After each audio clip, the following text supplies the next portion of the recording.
Well, we're joined now by Charles Young, who's a former offender who now runs anti-crime and rehabilitation workshops, and Francis Crook, who's Chief Executive of the Howard League for Penal Reform, and they're both in our central London studios. A very good afternoon to both of you.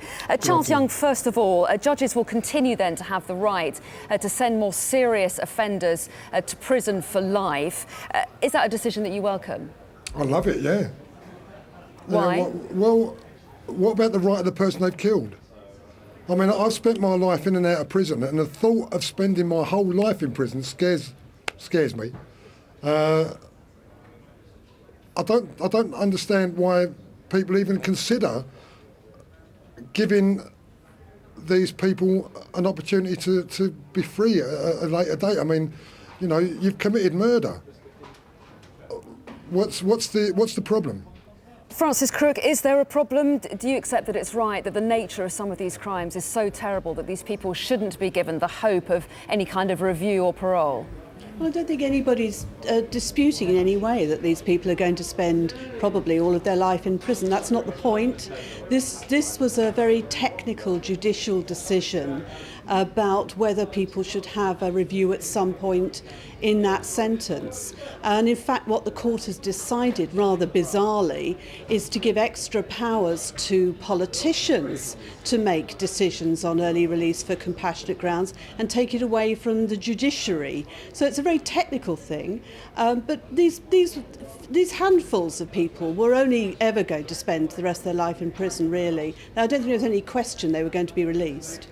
And Charles Young, we are, as Francis Crook hints there, talking about the most notorious and exceptional cases. Are you saying that there is in none of these cases, or any cases similar to this, where people could ever be considered possible to work their way back into normal life and to rehabilitate at all? How can you rehabilitate a murderer? You know, ask the people, ask the family of the people they've killed, how they feel. You know, do you feel you could forgive someone to do after doing that? I certainly couldn't. You know, I having been to prison, if you know what prison's like, you'd seriously give thought to doing any crime. But to commit murder has got to be, you know, the ultimate of sins, and to even consider giving them some sort of hope, I'm sorry, I totally disagree with that. You know, you commit murder, you stay in prison for life. That way it will satisfy most people, more so the victims, you know, the family of the victim. Francis Crook, can people change? Well, fortunately, we don't have a sentencing structure which doesn't believe in any kind of redemption. I mean, the court today was talking only about 50 or so people who've committed the most appalling crimes. However, there is, I think, a much more serious issue that we do have 12,000 people serving life sentences in this country. That's more people serving life sentences than every other country in the Council of Europe, which is 46 countries, and that includes Russia, Germany, France, Spain. You know, we use life sentences like confetti, and it's not just for people who've committed murder. Actually, it's for people who've committed a list of more than 200 different offences. We're American in our use of life sentences, so it's not just people who've killed by any means. So there's a real problem with life sentences, but the judgment today was just very technical about a very small number of people who are, one way or another, going to spend the rest of their lives in prison. And Francis Crook, what does no hope of release do to a prisoner?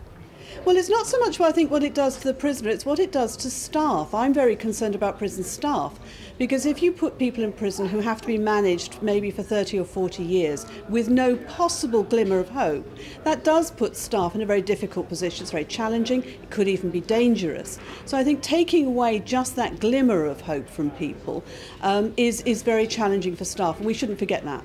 Charles Young, what do you make of that? It just amazes me, you know, she's on about staff. I mean, staff know the dangers that they face. You know, you're saying that these people do 20 or 40 years. It doesn't necessarily mean that the people in there, the prison officers, are going to be there for that amount of time. You know, they have a choice just the same as everybody else. But to say that the staff are in danger is ridiculous. The staff are in danger on a daily basis from everyone in prison. Everyone, whether they be lifers or those serving short sentences. Not, well, I don't know, I find it ridiculous. I really Francis do. Crick, do you want to come back on that? Well, of course, we know that prisons are very violent places. I mean, there's a report being issued today on Pentonville Prison, which has 1,200 adult men in it, and only places for about 800. It's grossly overcrowded. The men there are sharing their cells with cockroaches and rats, and that's the way that we treat prisoners at the moment. And no wonder that people are violent, because they're cooped up all day with nothing to do.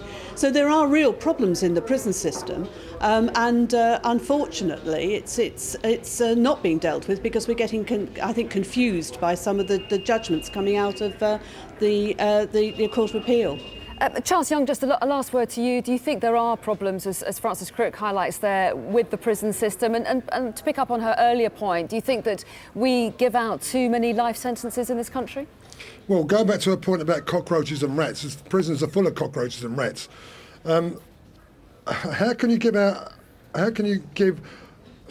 not give enough life sentences for murder? You've got to prevent rather than cure. And Francis said to me earlier that with the work I do in schools, where I put young students in my prison cell with prison clothes on, is not the answer. I mean, I don't know what the answer is. I spent my life in and out of prison. Had someone said to me, this is what prison's like when I was first at school, who's to say I wouldn't have gone on to commit the crimes that I did? And who's to say I wouldn't have gone on to spend 20 odd years of my life in prison? You have to educate people to the dangers of prison, and you have to educate people to be the best they can be, and try and prevent rather than cure. Everybody's different, and I'm sort of flabbergasted at how people can look at something like this so lightly and argue against it. Prison's prison. You kill someone, you take away your rights straight away. Well, Charles Young, Francis Crick, very interesting to talk to both of you. Thanks very much indeed for your time this afternoon. Thank you very much.